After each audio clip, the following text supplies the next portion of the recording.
जय जिनेंद्र मित्रों, क्या आप जानते हैं कि एक हीरा और आपके शरीर दोनों की चमक का राज एक ही है। आज महाराज जी हमें वो सीक्रेट बताने वाले हैं जिससे आपकी सेहत और सोच दोनों बदल जाएगी। अंत तक जरूर देखना। आपने कभी हीरा देखा हो तो हीरा का मल्टी डायमेंशियल फेस होता है। उसमें जितने कट लगते हैं, उस कट में जितनी क्लियरिटी होती है, जितना उसका कैरेट होता है, उसके हिसाब से 6C चलते हैं। एक हीरे में कैरेट होता है, क्लियरिटी होती है, क्वालिटी होती है। जितना साफ सुथरा रहता है और जितना फिसेबल रहता है, उतनी उसकी कीमत बढ़ती है। आचार्य श्री जी ने पहली बार जब हीरा देखा सोनी जी की नसिया में, सेठ भागचंद जी सोनी जी के हाथ में, तो उनने दिखाया कि ये ऐसा हीरा है। आचार्य श्री जी ने ज़्यादा देखा नहीं, एक झलक देखी और बस चिंतन करने लगे। फिर चिंतन करने के बाद गुरुदेव का नसीराबाद में एक प्रवचन था। नसीराबाद का जो प्रवचन था, वही प्रवचन मैं आज पुनः आपके बीच में रख रहा हूँ, क्योंकि मुझको मुझसे अच्छा गुरु की बात कहने में आनंद आता है। आचार्य श्री जी कहते हैं, धर्म का भी मल्टी डायमेंशियल फेस होता है। मल्टी डायमेंशियल फेस में क्या होता है? सिर्फ पूजा करने से, माला फेर लेने से, सिर्फ मंदिर चले जाने से आप धर्मात्मा हो जाएंगे, ये धर्मात्मा होने का पूरा प्रमाण पत्र नहीं है। थोड़ा सा प्रमाण पत्र में ये कुछ एक्टिविटी भी शामिल है, लेकिन पूरा प्रमाण पत्र नहीं है। गुरुवर कहते हैं, व्यवहार धर्म भी होता है और निश्चय धर्म भी होता है। व्यवहार धर्म क्या महाराज? व्यवहार धर्म जिसका आश्रय लेकर के निश्चय धर्म का पालन किया जाता है। कल एक प्रश्न आया था संध्या के समय कि द्रव्य से मुनि बनने पर क्या मिलता है। शाम को सामायिक के समय चिंतन और कर रहा था मैं, उसमें चिंतन और जा रहा था अंदर। फिर बाद में वो बात आई कि द्रव्य से मुनि बनने वाले 9वें ग्रहवेयक तक चले जाते हैं। 9वें ग्रहवेयक तक जाकर के वो जो साधना करते हैं, हमने द्रव्य मुनि को कल सामायिक में कई बार चिंतन में लाया। अंतिम ग्रीवक की लौह तक पायो अनंत बिरिया पद, पर सम्यक ज्ञान न लाधो, दुर्लभ निज में मुनि साधो। इस बात को मैं सोचता रहा, फिर यह भी सोचता रहा कि एक सम्यक दृष्टि श्रावक है, कितना भी जोर मार ले 16 स्वर्ग से ऊपर नहीं जा सकता। एक द्रव्यलिंगी मुनि है, द्रव्यलिंगी है, भावलिंग क्या अपेक्षा रखता है? सम्यक दर्शन की। मान लीजिए सम्यक दर्शन उस मुनि के पास नहीं भी है, लेकिन बहिरंग से द्रव्य चारित्र का निर्दोष पालन करता है। उस निर्दोष द्रव्य चारित्र का पालन करके वो कहां तक पहुंचता है? 9वें ग्रहवेयक तक। 9वें ग्रहवेयक तक जाकर के वो जिस प्रकार के सुख की अनुभूति करता है, क्या उस सुख की अनुभूति एक सम्यक दृष्टि श्रावक 16 स्वर्ग में रह करके कर सकता है? 16वें स्वर्ग तक जो है, आप जिस तरीके का सम्यक दृष्टि सुख भोगता है, क्या वह मिथ्या दृष्टि मुनि 9वें ग्रहवेयक तक जाने के बाद क्या उसके और इसके सुख एक है? नहीं है महाराज। आगम ग्रंथ को टटोल के देखने पर उदाहरण ऐसे कई दिखाई देते हैं। वे मुनिराज जिनको घानी में पेला जा रहा है, द्रव्य चारित्र का निर्दोष पालन करते हैं, घानी में पेल रहे हैं। कल्पना करो ना, एक बार कल्पना करो, उस साधु के पुरुषार्थ में किस बात की कमी है? क्या नहीं करते होंगे वे मुनिराज? सामायिक करते होंगे, ध्यान करते होंगे, एकासन करते होंगे, उपवास करते होंगे, नियमित 2 महीने के अंदर केशलोच कर लेते होंगे, पद विहार करते होंगे, उग्र गर्मी सहते होंगे, क्या क्या नहीं करते होंगे। लेकिन एक शब्द दिमाग में बहुत गहराई पे रखा गया, अरे ये तो द्रव्यलिंगी है, भावलिंगी को मोक्ष होता है। ये बात आपके हमारे दिमाग में भी बैठी थी। कल वो प्रश्न नहीं उठा होता तो शायद सामायिक में उसकी गहराई को मैं छू नहीं पाता। ध्यान में बैठ करके उन मुनिराज का चिंतन कर रहा था। गन्ने के रस की जैसी मशीन होती है, ऐसे ही बड़ी बड़ी मशीनों में जिसको बैल, मोटे मोटे बैल चला रहे थे, उन गन्ने के रस निकलने वाली जैसी बड़ी मशीनों में उन मुनिराज को बीच में धर करके पेल दिया गया। एक दो नहीं, कितने, 700 मुनिराजों को पेल दिया गया। वे उस गन्ने के रस की मशीन के बीच में दो लोहे के घूमते हुए चक्रों के बीच में जहां पर छोटे छोटे छोटे छोटे कांटे निकाले हैं, उसमें एक दिगंबर मुनिराज को पेल दिया गया।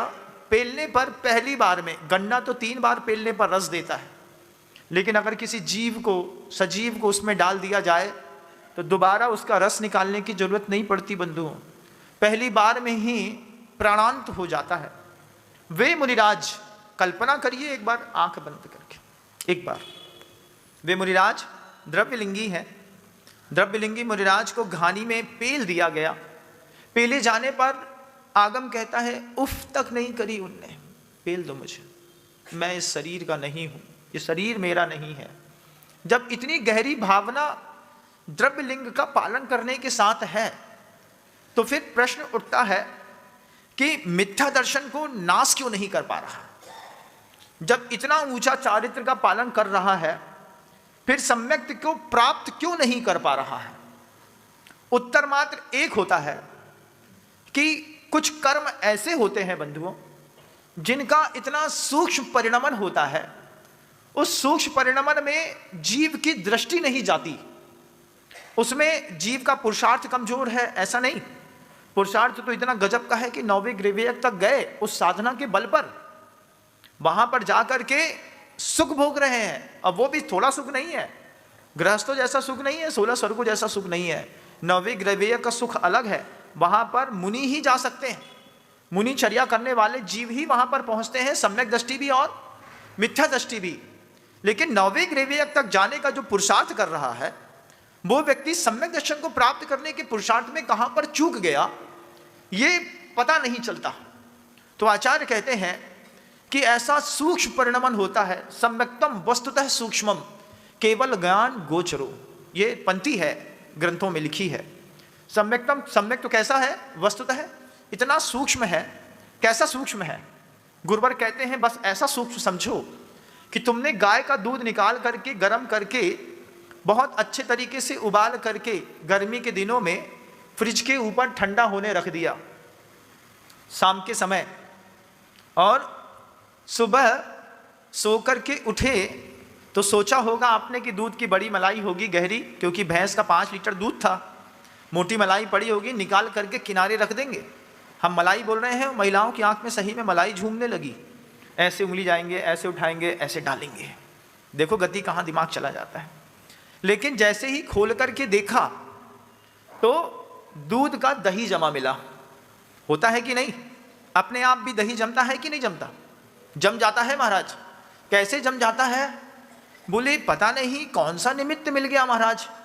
हो सकता है उसी बर्तन में हींग की दाल बखारी होगी, हींग की बगरी दाल में उसी बर्तन में बाद में दूध धर दिया, हींग ने दूध को दही के रूप में परिणमित कर दिया। अगर ये परिणमन भी ना दिखे तो फिर फ्रिज के ऊपर जहां पर दूध रखा था उसी स्थान पर बगल में थोड़ी दूर पर दही का बर्तन रखा था, उसकी गंध से भी दूध दही में परिवर्तित हो जाता है। हर बार दूध में दही जमाने के लिए जामन डालने की जरूरत पड़ती हो ऐसा नहीं होता। अब वो दूध है, वह दूध बगल में रखे हुए दही के पात्र की गंध मात्र से अपने को परिणमित कर रहा है। कितना सूक्ष्म परिणमन है। इस सूक्ष्म परिणमन को क्या हम अपनी आंखों से देख सकते हैं? नहीं देख सकते। जब पूरा का पूरा द्रव्य दूध से दही में परिवर्तित हो जाता है तब समझ में आता है कि इसका परिणमन हो गया। जब केवल ज्ञान के ज्ञान में दिखती है वो बात कि ये इतना पुरुषार्थ करने के बाद भी सम्यक दर्शन को प्राप्त नहीं कर पाया, लेकिन 9वें ग्रेवेयक तक चला गया। उस मुनि के पुरुषार्थ में किसी बात की कमी नहीं है। वे उस मुनि ने अपने जीवन की बाजी दांव में लगा करके महाव्रतों की रक्षा करी, लेकिन कर्म का ऐसा सूक्ष्म परिणमन है जिसके ऊपर उसकी दृष्टि जाने के बावजूद नहीं पहुंच पा रही। जैसे जब आप दही में जामन डालने के बाद आंख खोल के देखते रहेंगे, आपको उसमें परिणमन दिखाई नहीं देता, 8 घंटे बाद फल दिखाई देता है।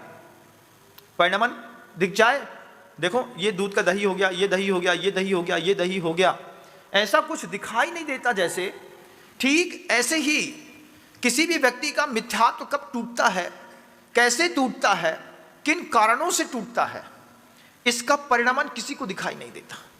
रामचंद्र जी जब केवली के पास जाकर के पूछते हैं मेरी क्या होना है, मैं भव्य हूं, जब केवल ज्ञानी के ज्ञान में वो बात झलकती है कि हाँ आप भव्य हैं, इसी भव से निर्वाण प्राप्त करेंगे, तब समझ में आता है कि सम्यक दर्शन, छायिक सम्यक दर्शन होने के बावजूद छायिक सम्यक दृष्टि को ये बात तक पता नहीं रहती कि मैं भव्य हूं कि अभव्य हूं, मतलब उस बात से वो बिल्कुल अगोचर है।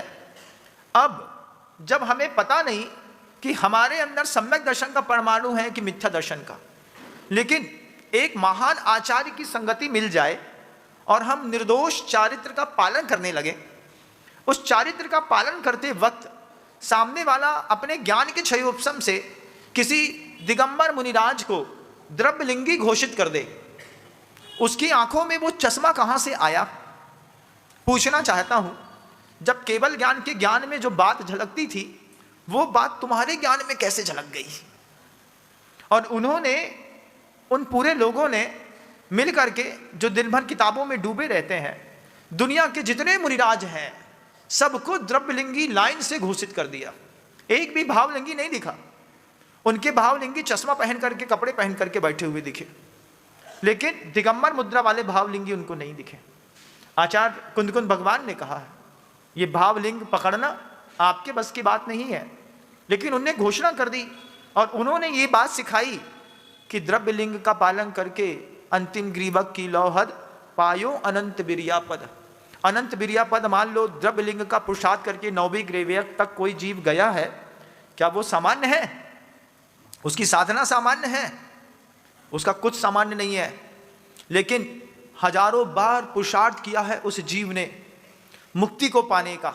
इससे पता चलता है कि सम्यक दर्शन की दुर्लभता कितनी गहरी है, वो कितना गहरा है सम्यक दर्शन, जिसकी हम जरा सी बात करके किसी को सम्यक दृष्टि और किसी को मिथ्या दृष्टि घोषित कर देते हैं।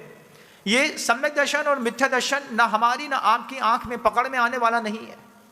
उन स्थूल भद्र जी को देखिएगा, आगम ग्रंथ दिगंबरों को क्या कहता है उनके बारे में। जब उन्होंने 10 पूर्व का ज्ञान प्राप्त करने के बाद विद्या का प्रयोग करके सिंह बन करके गुफा में बैठे मिले, आचार्य भद्रभाऊ स्वामी ने कहा आगे की शिक्षा तुमको नहीं दी जा सकती। क्यों? क्योंकि अभव्य का प्रवेश यहीं तक संभव है। आप बात करते हैं द्रव्यलिंगी की, बात करते हैं भावलिंगी की, आप बात करते हैं सम्यक दर्शन की, आप बात करते हैं मिथ्या दर्शन की, आप बात करिए चारित्र की। चारित्र की बात कैसे करिए महाराज? चरणान योग का मुनि देखिए इस पूरी दृष्टि सृष्टि पर। आप अगर करणान योग या द्रव्यान योग का मुनि देखेंगे तो द्रव्यान योग का मुनि देखने का पैमाना आपकी आंख में नहीं है। हम कैसे कह सकते हैं कि सामने बैठे मुनिराज मिथ्या दृष्टि हैं और द्रव्यलिंगी हैं? ये 2 विशेषण लगाना किसी के बस की बात नहीं है।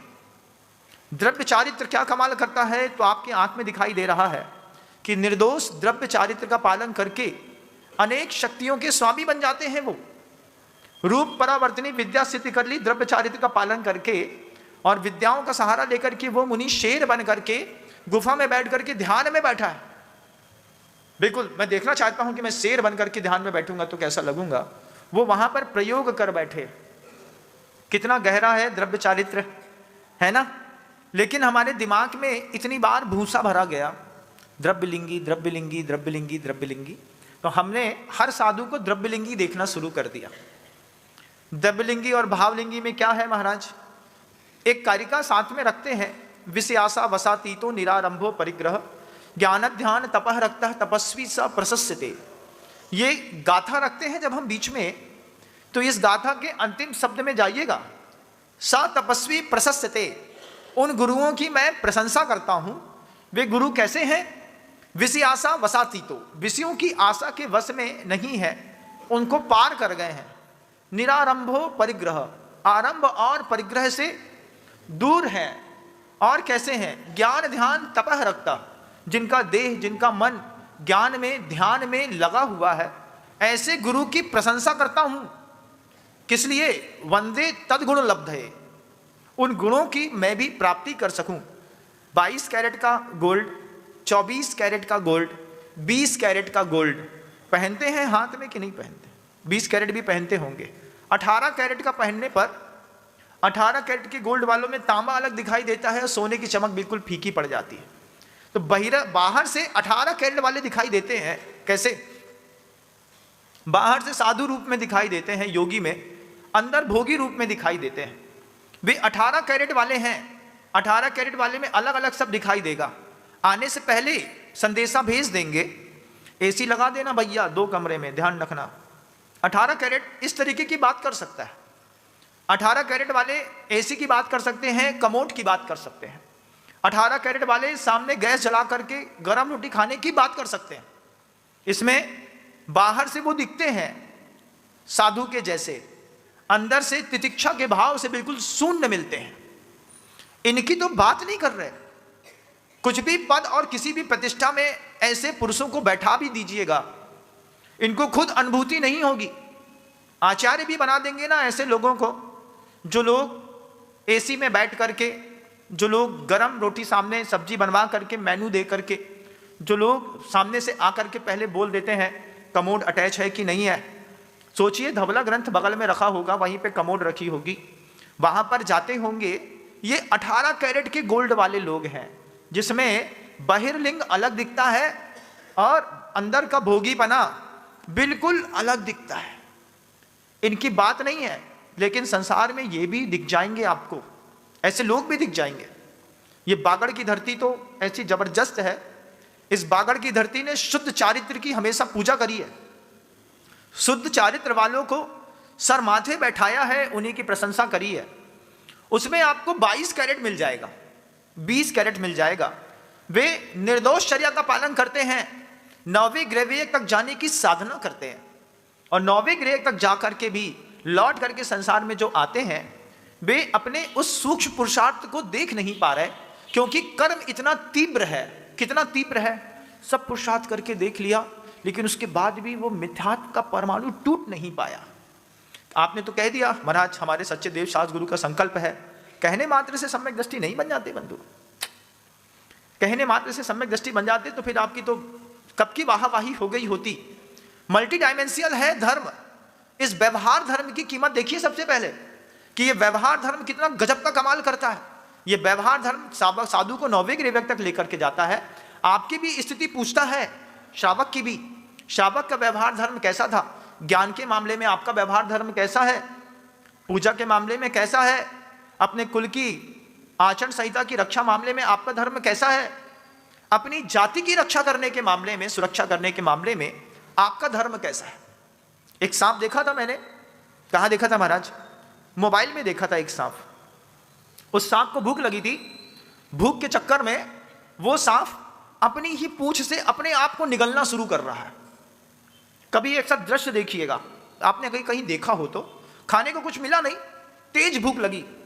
तेज भूख लगी तो उस सांप ने पूंछ के भाग से अपने ही मुख में अपना ही शरीर घुसा करके उसी को खाना शुरू कर दिया। जब ये दृश्य गुरुवर को दिखाया था, 2019 की बात है, जबलपुर में थे हम लोग। आचार्य श्री जी को दिखाया कि आचार्य श्री जी सांप को भूख लगती है। अभी तक तो सुना था कि वो अपने बच्चों को खा जाता है, सांप अपने आप को भी खा रहा है। जब आचार्य श्री जी ने उस दृश्य को देखा, देख करके गुरुदेव कहते हैं ऐसा ही अपनी समाज के साथ भी होता है। अपनी ही जाति का आदमी अपनी ही जाति के आदमी को खाने में लगा है। लगा है कि नहीं? व्यवहार धर्म की पहले कीमत समझिएगा। अध्यात्म बहुत ऊपर की चीज है बंधुओं। ये व्यवहार धर्म में धर्म का मल्टी डायमेंशियल फेस है। अपनी जाति की रक्षा करना भी धार्मिक होने की पहला पहचान पत्र भी है। हमारा कोई साधर्मी है, हमारा साधर्मी परेशान है, मरो तुम, तुम्हारे कर्म ऐसे। कहा भैया और करो कर्म, ऐसे ही भोगोगे। एक पान का टोकना लेकर के कोई जैन समाज का व्यक्ति पान का पत्ता बेच करके बारिश में किराए के मकान में धरती पर सो रहा है। उसको देख करके तुम देख तो लेते हो, लेकिन उसके लिए तुम कुछ करते नहीं हो, समाधान नहीं देते हो। तुम वो सांप हो जो अपनी ही जात के लोगों को खाने में लगे हो। तुम शावक नहीं हो, तुम सांप हो। अपनी ही जाति को खाने में जो आदमी लगा है, परस्पर उपग्रहो जीवा नाम के सूत्र से अनभिज्ञ है तुम्हारी आत्मा। तुम सम्यक दृष्टि हो नहीं सकते। गुरुदेव कहते हैं जहां तक तुम्हारा उपयोग चला जाए, जहां तक तुम्हारे जेब में, तुम्हारे मन में सामर्थ्य हो, अनुकंपा नाम का एक गुण होता है, श्रावक का भी और साधु का भी। अनुकंपा कहता है कैसा है? अनुसृत्य कंपनम अनुकंपनम। 6 रिएक्टर स्केल का जब भूकंप आता है ना, धरती कैसी गुड़ गुड़ गुड़ गुड़ गुड़ गुड़ करके बीच से टूट जाती है। जैसे भूकंप आने पर धरती पूरी हिल जाती है, ऐसे किसी की वेदना देख करके श्रावक अंदर से हिल जाता है। हे भगवान, ऐसे में कैसे रहते होंगे। अपने ही समाज के सबसे गरीब व्यक्ति के घर के अंदर जाकर के एक बार चेक करो कैसे जी रहा है वो, उसके बिस्तर कैसे हैं, उसका पलंग कैसा है, उसके भोजन कैसे हैं, उसके पास गैस सिलेंडर है कि नहीं, उसके घर में अंदर लाइट लगी है कि नहीं, बाथरूम में नल लगा है कि नहीं, दरवाजा लगा पाया कि नहीं। ये जाकर के एक बार आपकी जवाबदारी है। दुनिया भर के लोग कहीं भी इस बात को सुन रहे हैं, सबकी जवाबदारी है अपनी समाज की रक्षा करना। सबसे गरीब परिवार में जाकर के एक बार चाय पीने के बहाने से उसके घर में घुस जाओ। काय कैसा चल रहा है रम्मू, क्या चल रहा है? हाँ भैया ऐसा ऐसा है, सब कृपा है भगवान की, सब हो रहा है, अच्छा हो रहा है। पता चला कि 3 बच्चे हैं, जमीन पे रख करके बना रहा है, एक पट्टी लगाने का पैसा नहीं है, और तुम उसको देख करके वापिस आ गए, और फिर वापिस आकर के बोलते अरे यार अब क्या करें इसके लिए, यार इसके कर्म है, ये भोग रहा है। तुम वो सांप की श्रेणी में आ गए जो अपनी ही जात को खाने में लगे हो। वो श्रावक तुम्हारा शरीर है, जैसे वो सांप अपना शरीर खा रहा है, ऐसे ही हम अपनी ही जाति को नष्ट करने में लगे। ऐसे लोग सम्यक दृष्टि नहीं हो सकते। धर्म का मल्टी डायमेंशियल फेस होता है। इस मल्टी डायमेंशियल फेस में एक निश्चय का धर्म है, एक व्यवहार का धर्म है। व्यवहार धर्म मंदिर से बाहर इंप्लीमेंट किया जाता है। मंदिर में तो आत्मिक धर्म की आधे घंटे की प्रैक्टिस होती है, इसके प्रयोग 23.5-24 घंटे रोड पे किए जाते हैं कि रोड में हम दया का पालन कर पाते हैं कि नहीं कर पाते।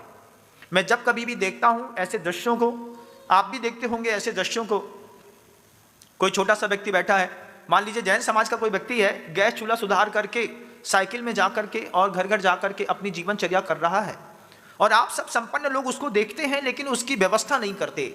आप अपनी जाति को खाने वाले सांप हो गए।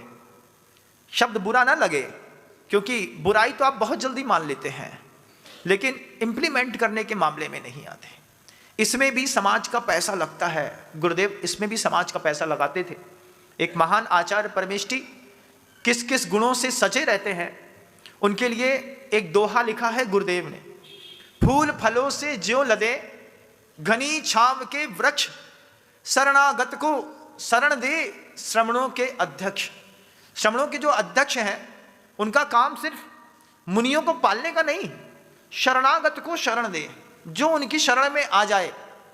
जमीन शरण में आ जाए तो जमीन को भी पाल ले, पौधे दिख जाए तो उनको भी, जल दिख जाए तो उनको भी, जंगल दिख जाए तो उनको भी, आदमी का किसी दुखी मन दिख जाए तो उसको भी, वतन के कष्ट मिल जाए तो उसको भी। आचार्य भगवंत इस भावना में इतना जिए कि उन्होंने अपने आदर्श को प्रस्तुत करने के लिए जब प्रतिभा स्थली की रचना करी, और प्रतिभा स्थली को 7 वंडर रूल्स दिए, जिसमें उस वंडर रूल्स में गुरुदेव ने कहा कि मेरी भावना है, मैं रहूं या ना रहूं, मेरे अनुयायी, मुझे मानने वाले स्वस्थ तन की चिंता करें। स्वस्थ तन, स्वस्थ मन, स्वस्थ वचन, स्वस्थ वतन, स्वस्थ वेतन, स्वस्थ वन और स्वस्थ चेतन। ऐसे 7 रूल्स दे करके आचार्य श्री जी ने प्रेरणा दी कि एक अच्छा अध्यक्ष जो होता है वो इस जीवन शैली पे काम करता है। मल्टी डायमेंशनल फेस है, ये व्यवहार धर्म है, लेकिन इस व्यवहार धर्म की बड़ी जरूरत है। आज हम अपनी ही जाति के लोगों की रक्षा नहीं करते। महाराज अब एक ही गांव में रहते हैं, क्या करेंगे? बहुत अच्छी बात है, आपकी दया करुणा मान लीजिए आपके गांव में नहीं उठती है, ऐसा भी प्रयोग करना पड़ता है। मान लीजिए आप किसी बड़े देशावर के बहुत बड़े आसामी हैं, मान लीजिए आपकी यहाँ चाय की पत्ती का धंधा होता है और आप आसाम से सीधे होलसेल रेट में चाय बुलवाते हैं। अगर आप आसाम से होलसेल रेट में चाय बुलवाते हैं और आपकी चाय का धंधा करोड़ों खरबों रुपए का है, लेकिन कुछ शहर ऐसे हैं जिन शहरों में आपकी चाय का धंधा होता ही नहीं, आपके नाम का ब्रांड बिकता ही नहीं, आपकी वहां तक पकड़ नहीं, कोई कस्टमर नहीं। वहां पर किसी जैन श्रावक को उस सामने वाले आसामी के साथ संबंध बना करके उसको भी चाय का धंधा करा दीजिए। ये एक अलग तरीके का सहयोग है। हमको पता नहीं, हमारा मान लीजिए कोई व्यक्ति है, वो इंदौर शहर से उठ करके नागपुर पहुंच गया। अब नागपुर में देख रहा है कि यहाँ पर तो हमारा धंधा होता नहीं, लेकिन इन लोग बहुत ठग रहे हैं और ये ठगाए जा रहे हैं। तो साधर्मी बंधु को अगर कोई लूट रहा है तो हमारा इतना कर्तव्य तो बन सकता है कि हम उसको जाकर के बोलें, भैया ये सामान आसाम में फलानी फर्म है, उस फर्म को हमारा नाम लेना, हमारा नाम लोगे, वो फर्म से आपको बहुत कम रेट में ये माल मिल जाएगा और आप और तरक्की कर लेंगे। इस तरीके से एड्रेस बता देने पर, संबंध बना देने पर भी जाति की रक्षा होती है कि नहीं? होती है महाराज। कहीं भी रिश्तेदारी में जाइए, अगर आपको लग जाए कि हमारे संबंध ऊपर किसी कंपनी में अच्छे हैं, हम होलसेल में माल बुला लेते हैं, ये रिटेल में बेचते हैं, तो उनको बता दिया कि आप तो हमारे लड़के को फ़ोन कर दो, हमारा लड़का आपको माल भेज देगा, इससे बहुत कम लागत में माल मिल जाएगा। पैसा उसका, पुरुषार्थ उसका। सिर्फ उसको सही दिशा दे देने पर भी अपनी जाति की रक्षा होती है कि नहीं होती? होती है। लेकिन हम ऐसा भी नहीं करते। धन देना अलग बात है, लेकिन संबंधों का बल दे देना भी बड़ी गजब की बात है।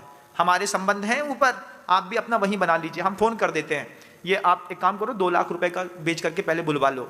2 लाख रुपए बेच करके बुलवा लिया, बीच में आपने मध्यस्थता बना दी, उसको एक नया रास्ता मिल गया। आपके बताने से उसको 4% मार्जिन और बच गई। वो बढ़ेगा, ऊपर उठेगा तो जैन शासन को भी ऊपर उठाएगा। ये मंदिर ना सही तो ये मंदिर, किसी ना किसी मंदिर में तो उसकी भी तरक्की होगी। ऐसा भी करना चाहिए। नहीं करते हैं तो आप अपनी ही जाति को खाने वालों में शामिल हो जाएंगे, जबकि उसकी रक्षा करने वाला धार्मिक माना जाता है। इस तरीके का व्यवहार धर्म एक दूसरे को ऊपर उठाता है। बारिश का सीजन चल रहा है, तिरपाल पन्नी का धंधा करते होंगे। तिरपाल पन्नी कहाँ से आती है, कौन सी कंपनी से आती है, कहाँ से मिलती है? आप सामने वाले किसी दूसरे शहर में जाइए, उसको एड्रेस बता दीजिए, भैया ये एड्रेस ले लो, इसमें आपको बहुत पड़ते का माल मिल जाएगा। अच्छा, अभी तक हमें पता नहीं था। 100 रुपए का माल किसी को 72 रुपए में मिल जाए तो उसके तो बारे नारे हो जाएंगे ना। आप सिर्फ एड्रेस बता देंगे तो भी आप अपनी जाति की बहुत अच्छे से रक्षा कर सकते हैं। लेकिन हम इतने सेल्फिश नेचर के हो गए हैं कि हम किसी की दुकान में जाकर के बैठ करके पसंद नहीं करते बात करना। जबकि दुनिया में अगर तुम्हारे दिमाग में टैलेंट है, कहीं भी गए आउट ऑफ स्टेशन, तो हर जैन की दुकान में सबसे पहले तो आदिनाथ भगवान का चित्र लगा होना चाहिए, जिसमें बाहर से निकलने वाला व्यक्ति दूर से देख करके पहचान जाए कि ये जैन समाज का व्यक्ति है। उसका धंधा अच्छा दिखे तो 4 चीजें उससे पूछ लो, 10 मिनट बैठ करके 2 चीजें उसको बता दो।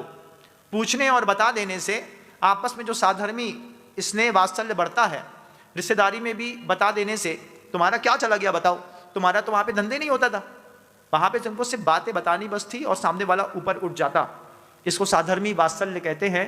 धर्म का एक चेहरा ये भी है, जाति की रक्षा करना भी आपके धार्मिक होने का प्रमाण पत्र है।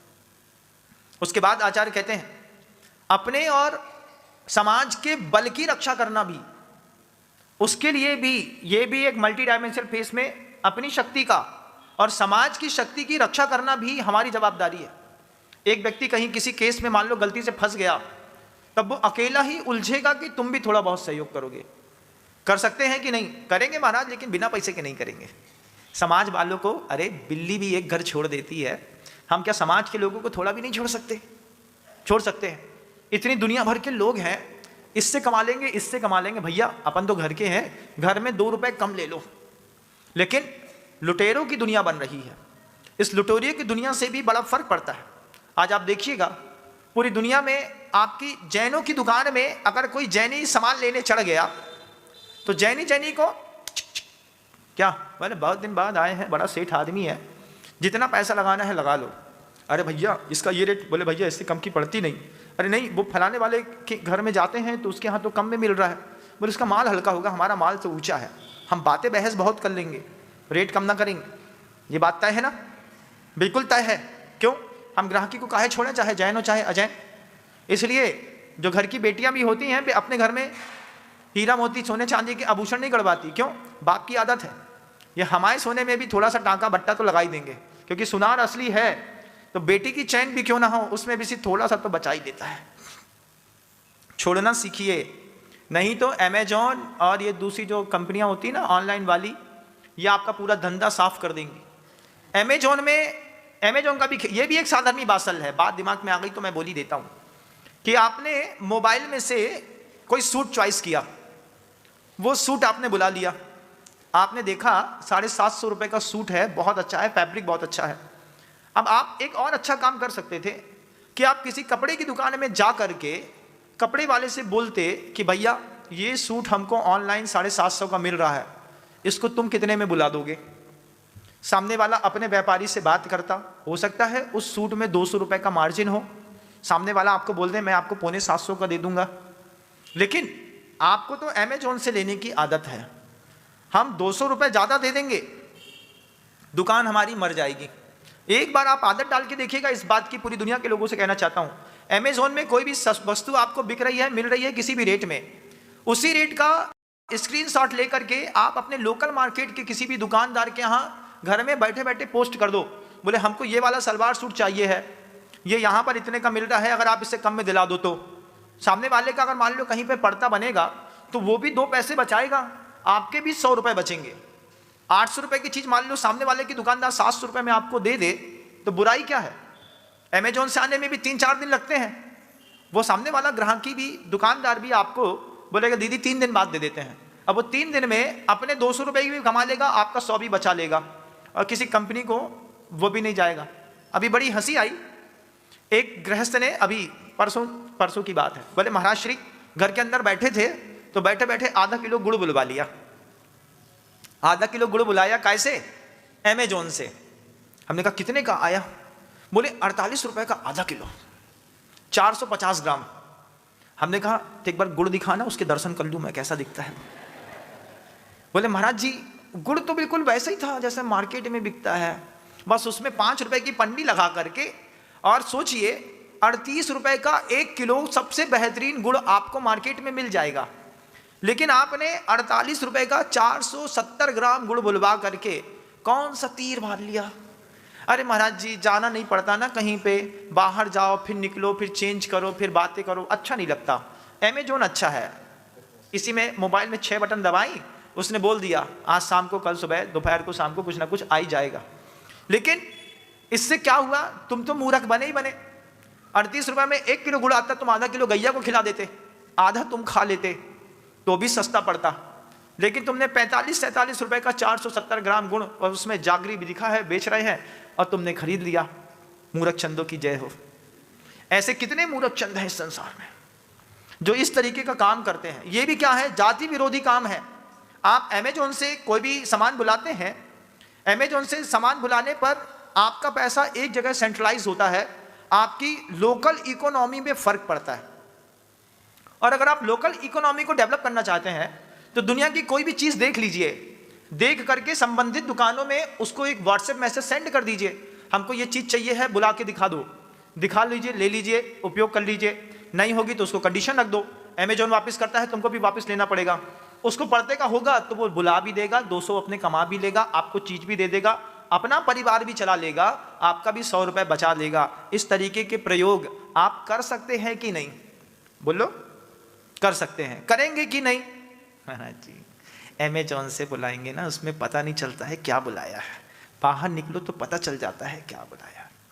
अगर आप इसी प्रकृति के हैं तो आपको मैं अपनी मानव सभ्यता की और जाति का विरोधी दर्ज मान लूंगा। आप अपनी जाति के विरोधी हैं, आप अपने साधर्मी के बल के भी विरोधी हैं। बल भी कई प्रकार का है, मल्टी डायमेंशनल फेस है ना धर्म का, बल भी कई प्रकार का है। संबंधों का बल है, प्रशासनिक बल है, धन का बल है, शरीर का बल है। जहाँ जहाँ आप बल जोड़ सकते हैं वहाँ पर सारे बल की रक्षा करना भी साधर्मी की भी। अप्रष्टैर अपि वक्तव्यम धर्मनाशे क्रियाधन से सुसिद्धांत विप्लवे अप्रष्टैर अपि वक्तव्यम सुसिद्धांत प्रकाश के। ये पंक्ति लिखी है क्या पे?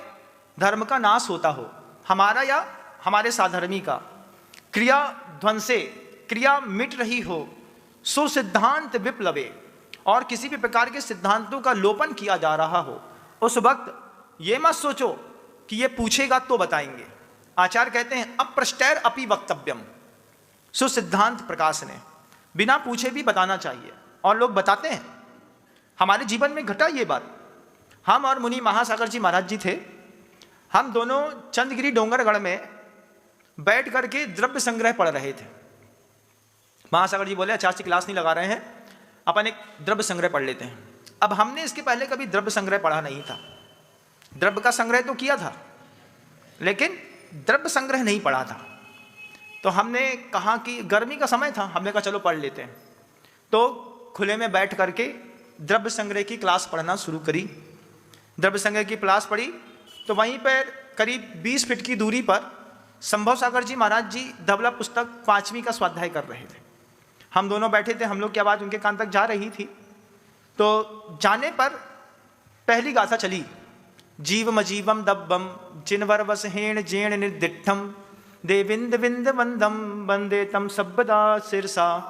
पढ़ ली, मुंह में याद भी नहीं थी, की भी नहीं थी मैंने। मुझे लगा कि बिना द्रव्य संग्रह के भी जिंदगी चल जाएगी। फिर बाद में चला कि किसी भी संग्रह के बिना जिंदगी नहीं चलने वाली। अब जब पहली लाइन को हम लोगों ने अर्थ खोला तो अर्थ खोलने पर एक मजाक हो गया। जीव मजीवम दब्बम, ये शब्द पढ़ के एक शब्द मुंह से निकला हमारे, हम ही ने बोला जीव ने अजीब को दबा दिया, जबकि उसका ये अर्थ था नहीं। द्रव्य थे, कौन कौन से द्रव्य थे? तो जीव द्रव्य है, अजीव द्रव्य है, वहां पर बताया जा रहा है। लेकिन जैसे ही मैंने बोला जीव मजीवम दब्बम, जीव ने अजीब को दबा दिया, संभव सागर जी पढ़ते पढ़ते ऐसे पलट के बोलते हैं, ए विनम्र, आगम ग्रंथों से मजाक नहीं करते, संलेखना भी बिगड़ जाएगी और जीवन भी बिगड़ जाएगा। उसका जो अर्थ है उसका सही अर्थ बता लगाओ, नहीं तो लब्धक्षर के असंख्यात्मक भाग प्रमाण मात्र सूत्र बचेगा तुम्हारे पास। ऐसी बात कह करके जब संभव सागर जी महाराज जी ने ऐसा पलट करके टोका, तो टोकते ही साथ हम दोनों बहुत सीरियस हो गए। पहले तो लगा कि महाराज अपना पढ़ रहे हैं, हम अपना पढ़ रहे हैं, एक दूसरे से किसी कोई मतलब नहीं। लेकिन जब ये बात आई, उनने देखा कि मेरी आंख के सामने कोई व्यक्ति गलत पढ़े, उनको पसंद नहीं। आज जैन शासन में जैन धार्मिक ग्रंथों के प्रकांड विद्वानों में अग्रचर नाम आता है निर्यापक श्रमण मुनि श्री संभव सागर जी महाराज जी का। ऐसे धुरंधर साधु हैं वो कि वे सिद्धांत के मामले में, आगम के मामले में, न्याय के मामले में आचार्य भगवंत के जीवन में करीब 20 साल तक गणधर बन करके रहे हैं। उनकी उस प्राज्ञ शैली को, उनके उस वस्तु तत्व की विवेचना को, उनकी पकड़ने की शक्ति को, उनके व्याख्यान करने के सही अंदाज को आचार्य श्री जी इतना पसंद करते थे। कुछ संत ऐसे हैं जिन्होंने वास्तव में मां भगवती को सिद्ध कर लिया, जिसमें लेने पर, नाम लेने पर अंदर से भी हर्ष होता है। निर्यापक श्रमण मुनि श्री अभय सागर जी महाराज श्री जी, निर्यापक श्रमण मुनि श्री संभव सागर जी महाराज श्री जी, मुनिराज प्रणम्ब सागर जी महाराज श्री जी, मुनिराज प्रबुद्ध सागर जी महाराज श्री जी, निर्णय सागर जी महाराज जी, ये ऐसे संत हैं जिन संतों की आगम शैली को समझने की सोच ही अलग है। इतना ऊंचा समझना, उतनी ही गहराई में डूब करके उसको पढ़ना, और किसी भी फालतू बात से ये साधु बहुत दूर है। इनके पास जब जाओ, ये अकेले में भी मस्त हैं अपने आप में, एकांत में भी ये बैठे रहेंगे तो इनके पास किताब होगी, ये कुछ ना कुछ नोट्स बना रहे होंगे, कुछ पढ़ रहे होंगे, इनका समय व्यर्थ नहीं जाता। जब मैं संघ में था, महाराज जी लोग संघ में थे, आगे बैठते थे, कितनी बार जब गुरुबोर्ड से डिबेट होता, जब ऊंची ऊंची बातें करते रखते, तब समझ में आता कि क्या ज्ञान की था है इस संत के अंदर। शरीर दुबला पतला हो सकता है मुंह में अब दांत भी शेष ना बचे हों, लेकिन आगम ग्रंथों को लेकर के जो उनके अंदर श्रुत का अवधारण है, बिरले पुरुषों को इस तरीके के श्रुत के अवगाहन करने का मौका मिलता। जैसे ही उन्होंने कहा, ए ग्रंथ का सही अर्थ निकालो, नहीं तो जो यहां धरा है वो भी चला जाएगा, भगवती से मजाक नहीं करते, तुरंत हम लोग सीरियस हुए। उसके बाद पूरी 50 कारिकाएं गंभीरता के साथ महाराज जी ने कहा, बोले नहीं आता है तो किसी की टीका वाली पुस्तक उठा लो, लेकिन आगम ग्रंथों के शब्दों के साथ मजाक नहीं करो, इस मजाक से मजाक भारी पड़ जाएगा। जैसे देखा और जब पढ़ना शुरू किया, उस दिन तो उनसे कुछ नहीं बोले, 7-8 दिन बाद फिर जाकर के बोला, महाराज जी उस दिन गलती हो गई थी, उस बात के लिए क्षमा चाहते हैं। तुरंत क्षमा मांगने में थोड़ा संकोच होता है, आदमी ईगोइस्टिक होता है ना, थोड़ा तुरंत बोलने में आदमी को थोड़ा संकोच होता है, मनुष्य का स्वभाव है, अपना भी तो वही है, इंसानी तो है ना आखिर। फिर बाद में 8 दिन बाद जाकर के बोला, महाराज जी उस दिन हमने गलत शब्द बोल दिया था, आपको बुरा लगा होगा, हम क्षमा चाहते हैं। बोले बुरा नहीं लगा, तुम साधर्मी हो, हम चाहते हैं कि जैसा हमारा बल है ऐसा ही तुम्हारा भी बल बने, तो हम तुम्हारे बल की रक्षा करना चाहते हैं। भैया अगर एक बार गलत को नहीं टोकेगा, बड़ा साधु है, गलत को नहीं टोकेगा तो फिर तुम गलती करते चले जाओगे, और इस मजाक से तुम्हारा भी मजाक बनेगा और भगवती का भी मजाक बनेगा, इसलिए तुमको सामान्य से कहा था, बुरा नहीं मानिएगा। ऐसा कह के उनने छोड़ दिया। लेकिन लगा कि क्या गहराई है मुनिराजों की, कि छोटे मुनिराजों को इस तरीके से धर्मनाशे क्रियाध्वंसे सुसिद्धांत विप्लवे अप्रष्टैर अपि वक्तव्यम सुसिद्धांत प्रकाशने। सही सिद्धांत के प्रकाशन करने पर जब आप देखते हैं कोई व्यक्ति गलत कर रहा है, जैन कुल का है, जैन समाज का है, जैन जाति का है, गलत कर रहा है, तो उसको कहीं पर प्यार से टोक देना होता है, बेटा अपने घर में ऐसा नहीं होता, अपन तो बड़े घर के कहलाते हैं। ऐसा बोल देने मात्र से, बच्चा आपका हो या किसी और का, आप उसको एक बार बोल देंगे ना तो उसको प्रेरणा मिलेगी। अगर संभव सागर जी महाराज यही सोचते, अरे भैया हमने थोड़ी दीक्षा दी है, अभी जब पलट के जवाब दे देंगे तो क्या करेंगे, लेकिन उनको भी विश्वास था कि हम भले ही कैसे हों लेकिन उनको पलट के जवाब नहीं देंगे। पलट के जवाब नहीं दिया, आगम ग्रंथ को सीखा, आज वो चीज़ें दिमाग पर बैठ गई। इसमें भी उन्हीं का उपकार है जिन्होंने गलत बात को उसी समय दबा दिया। बल की रक्षा करना, सांप बन करके स्वयं को खाना नहीं। जब आपको कोई नहीं टोके ना, जब आपको कोई कुछ बोले नहीं, जब आपकी हर गलती को आदमी देख करके भी नजरअंदाज कर दे, तब आप समझिएगा हम कटी पतंग हो गए, हमको कोई मालिक नहीं संभालता। कटी पतंग हो जाने पर, कटी पतंग आसमान में उड़ सकती है, बहुत ऊंचा, बहुत ऊंची, बहुत ऊंची, लेकिन जब भी गिरेगी जमीन में गिरेगी। और एक पतंग ऐसी है जिसकी डोर कहीं बंधी हो, जाकर के बोलना पड़ता है गुरुओं से, आप मुझे देखते रहिएगा, आप जैसा बोलेंगे मैं वैसा करूंगा। क्यों? मार्ग ऐसा अनभिघ्न है, इस अनभिघ्न मार्ग में बड़े बड़े गुरुओं की कृपा के बिना चल नहीं सकते। व्यवहार मार्ग भी खराब हो जाता है, तो जाकर के समय समय पर पूछना पड़ता है।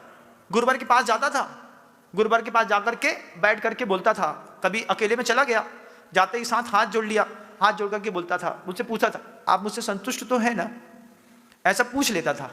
जैसे ही पूछता था आप मुझसे संतुष्ट तो है, तो रो देता था वहीं पे गुरुजी के सामने ही, क्योंकि हमने कुछ गलत किया नहीं, लेकिन पता नहीं आचार्य महाराज हमारे बारे में क्या सोचते हैं, आचार्य महाराज जी हमारे बारे में क्या धारणा बना रहे हैं।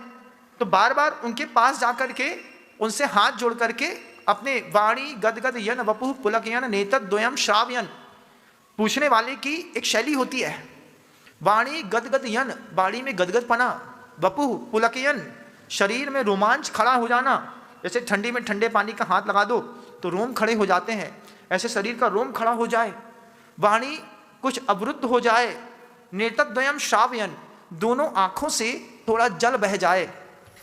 फिर गुरु के पास भक्ति के साथ बैठ करके पूछता था गुरु जी से, आप मुझसे संतुष्ट तो हैं, मैं कुछ ऐसा तो नहीं कर रहा जिससे आपको संतुष्टि हो।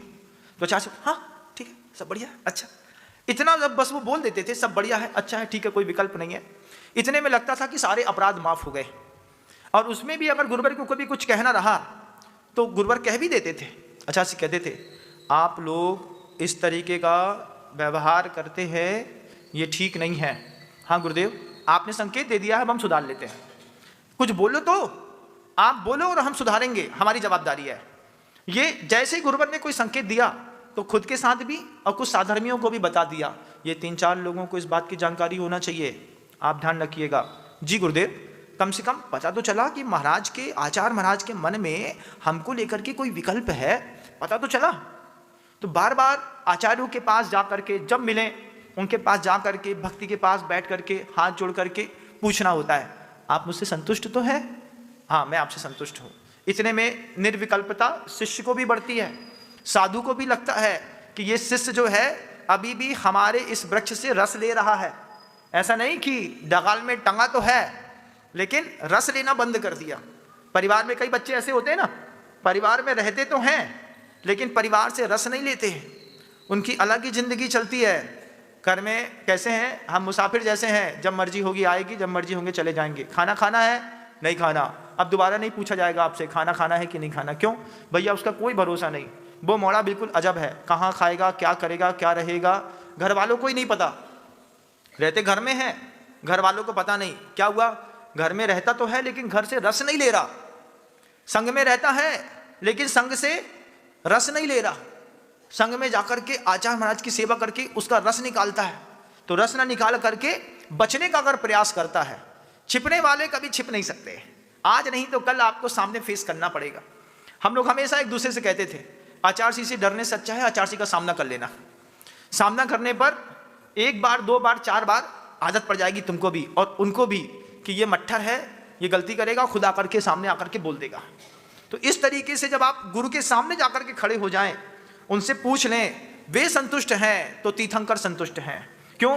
क्योंकि आचार्यों को कहा है तीर्थैरा समासूरी, आचार्य तीर्थंकर के बराबर होते हैं, लेकिन बशर्ते वो आचार्य हो। फूल फलों से जो लदे घनी छाम के वृक्ष, शरणागत को शरण दे श्रमणों के अध्यक्ष। सिर्फ नाम के अगर मान लीजिए कोई बन गया और उसको सब चाहिए, 18 कैरेट वाला गोल्ड वाला भी आपको मिल जाएगा, संसार है तो सब मिल ही जाते हैं, ऐसा नहीं है कि कुछ नहीं मिलता है। 16 कैरेट की भी कोई सोने की चैन मिल जाती है, उसके बाद फिर बेंटेक्स भी संसार में मिलती है। लेकिन अगर आपने 24 कैरेट 22 कैरेट देखा हो और फिर आप उसके साथ रहे हो, तो 22-24 कैरेट के साथ रह करके अपने आप को भी 22 कैरेट और 24 कैरेट बनाने की कोशिश करिएगा, तब जीवन की सार्थकता होती है। ये क्या है महाराज? मल्टी डायमेंशनल फेस है, व्यवहार धर्म है, जिसके बिना निश्चय धर्म की प्राप्ति नहीं होती। इस व्यवहार धर्म के बिना भी निश्चय धर्म की प्राप्ति नहीं होती। आप लोगों ने कभी किसी आचार्य महाराज के पास जा करके, किसी प्रौढ़ साधु के पास जाकर के कभी ऐसा बोला, आप मुझसे संतुष्ट तो हैं? क्यों? सेवा तो बहुत करते हैं, पूछा भी कि नहीं? और मान लो साधु ने कह दिया, अरे महाराज आपसे तो ना पूछेंगे आपसे पूछेंगे तो आप कुछ और बोल दोगे। हम क्या बोल देंगे? अच्छा बताओ, तुम्हारी ताकत से बाहर क्या बोल देंगे? एक छोटे से बच्चे को माँ कितना बड़ा लड्डू खिलाती है, जितनी उसकी हैसियत होगी पेट में पचाने की, उतनी बड़ा तो खिलाती है कि उससे ज़्यादा ठूस देती। ले तेरे पापा ने नहीं खाया, अब तेरे को खाना पड़ेगा, तो ठूस देती है क्या? नहीं ठूसती। वो जानती है हमारा बच्चा है, हमारा बच्चा है, इतना ही खा पाएगा, इससे ज़्यादा नहीं खा पाएगा, जितना खा पाएगा कम से कम उतना तो खा ले, उतना भी नहीं खाना है, तुम्हारे हाथ से नहीं खाना है, हमारे हाथ से नहीं खाओगे तो रोगे, तुम बात को ध्यान रखियो। हम उतना ही देने की कोशिश करते हैं जितनी सामने वाले की सामर्थ्य हुआ करती है। सामर्थ्य नहीं होती तो कुछ देते भी नहीं। जिसकी किस्मत होगी वो ही तो अपनी सामर्थ्य का प्रस्तुतिकरण करेगा। ये मल्टी डायमेंशनल फेस व्यवहार धर्म है, अपनी जाति की रक्षा करना, अपने बल की रक्षा करना, अपने कुल की रक्षा करना, अपने ज्ञान की रक्षा करना। आचार्य कहते हैं अपने शरीर की रक्षा करना भी आपका व्यवहारिक धर्म है। शरीर की रक्षा कैसे करना महाराज? कर तो रहे हैं, ठंडी गर्मी बरसात से बचते हैं ठंडी गर्मी बरसात से, फिर फुल्की खा करके आते हैं, फिर यहाँ फोड़ा निकलता है, यहाँ से मवाद निकलती है, यहाँ से शौच निकलती है। जब अपना ही शरीर अपने बस में नहीं रहता तो फिर पूछा जाता है कहाँ से लाए ये बीमारियाँ? बोले कछु नहीं, 3-4 बार ब्रेड खाई थी, 6-7-10 बार पाव भाजी खाई होगी, कभी एकाध कभी कोई गुटखा उटका खा लिया होगा, कभी 2-4-6 मोमोज खा गए, लेकिन फंस गए बेचारे मोमोज पेट में। मोमोज खाना कितना आसान है ना? उठाया 80 रुपए की पेट में, मुंह में डाला, पेट में चला गया। अब पेट से महाराज क्या हुआ? महाराज वो निकल नहीं रहा। अब नहीं निकल रहा तो क्या करें? क्या आप ही बताओ महाराज क्या करें?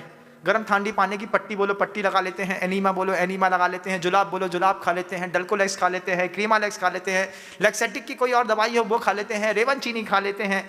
आप बोलो तो हम इसबगोल की भूसी खा लेते हैं, हर्र खा लेते हैं, तिफला खा लेते हैं। बताओ क्या खा लें? लेकिन जो खा लिया है वो अब निकलेगा कैसे? अब कैसे निकलेगा? उसके लिए छिन्ना भिन्न भिन्ना क्या 12 टाँके लगेंगे, धीरे से आदमी अंदर की सफाई करके तुम्हारे वो 4-6 मोमोज अगर गलती से तुम्हारे पेट में फंस गए तो फिर नहीं निकले तो रसगुल्ला खाने में तो बहुत अच्छा है। भगवान से प्रार्थना करो जितनी सहजता में जा रहा है उतनी सहजता में निकल भी जाए, नहीं तो फंस जाने पर बड़ी दिक्कत है। कुछ लोगों को 2-2, 3-3 दिन में मोशन होते हैं। ऐसा नहीं कि सब कोई सुबह शाम चले जाते हों, आज खाया था परसों जाएंगे, कल का क्या हुआ पता नहीं महाराज, क्या है ये गड़बड़ होता रहता है। ऐसा कैसा गड़बड़ होता रहता है? अब तुम आलू दम खाओगे, पनीर टिक्का खाओगे, लूसा खाटू पापड़ खाओगे, फंस जाए तो गड़बड़ है। अभी तुमको कहें कि गरम गरम लौकी खानी है, आधा किलो रोज सुबह सुबह, आते बिल्कुल 20 दिन में आंतों का कल्प हो जाता है। ये बारिश का समय चल रहा है ना, इस बारिश के समय में जब वाटर लेवल बहुत बड़ा रहता है, आप अपनी शरीर का कल्प भी कर सकते हैं। इस कल्प के माध्यम से 1 किलो 1.5 किलो 2 किलो तक लौकी आपको गरम गरम उबाल लेनी है, 2 चम्मच घी खाना है, डालना है उसमें, और घी के साथ लौकी गरम गरम खा लेना है। जैसे ही वो कुकर की पकी हुई गरम गरम लौकी पेट में जाती है तो आंतों मुलायम आते रहती हैं, उसमें पानी तो 90% तो लौकी में पानी रहता है, लेकिन वो विरेचक भी रहती है, तो आंतों की सिकाई करके वो धीरे धीरे करके जमा मल को बाहर कर देती है। इस जमा मल को 15 दिन तक आपको खाना है। मोह नहीं करना, अरे महाराज जी 15 दिन तक लौकी खाएंगे तो कमजोरी आ जाएगी, हम बिना लूसा खाटू पापड़ के तो नहीं रह सकते ना, हमारी मम्मी क्या बोलेगी हमसे। कुछ नहीं बोलेगी, बोलेगी राजा बेटा अपने आप को रिकवर कर रहा है। अब जितना पार्लर में जाकर के अपने आप को तैयार करना है, उससे अच्छा लौकी खा करके तैयार करना। लौकी के बड़े गुण हैं, पेट में जाती है, पेट साफ करती है, मुंह में ऊपर भी लगाओगे तो चमका देगी। अच्छा थोड़ा सा घिसेंगे तो उसमें जो चीजें होती हैं वे आपके चेहरे में शाइनिंग भी लेकर के चली आएंगी। अब लौकी नहीं खा सकते महाराज जी, आलू के साथ कुछ नहीं होता क्या? आलू के साथ क्या होगा? आलू के साथ भालू। आप केले का कल्प कर सकते हैं 15 दिन का, आप लौकी का कल्प कर सकते हैं, आप कद्दू का भी कल्प कर सकते हैं। इसके अलावा कोई सब्जियां उपलब्ध नहीं है कल्प करने के लिए। लेकिन शरीर की रक्षा, अपने शरीर की भी रक्षा, एक बार देखो तो शरीर कुछ मांग भी रहा है कि नहीं मांग रहा? नहीं मांग रहा, दिए जा रहे दिए जा रहे दिए जा रहे, बाजार में तो सब उपलब्ध है। तो अगर आप इस तरीके से अपनी रक्षा नहीं करते, इसका मतलब है आप साफ होकर के अपने ही शरीर को खाने में लगे हैं। कृपया ऐसी गलती ना करिएगा। अपने धर्म की रक्षा करने के लिए व्यवहार धर्म का पालन, साधर्मी वात्सल्य का पालन, समूह की रक्षा करना भी हम सबका कर्तव्य बनता है। समय हो गया है, शब्दों को विराम दूंगा, कल पुनः प्रयास करेंगे। गुरुदेव श्री विद्यासागर जी का जा वाणी के ज्ञान से सूझे लोका लो, सो वाणी मस्तक नमो सदा देत हूँ दो। हे जिन वाणी भारती तो है जपो दिन नैन, जो तेरी शरणा गहे सो पावे सुख।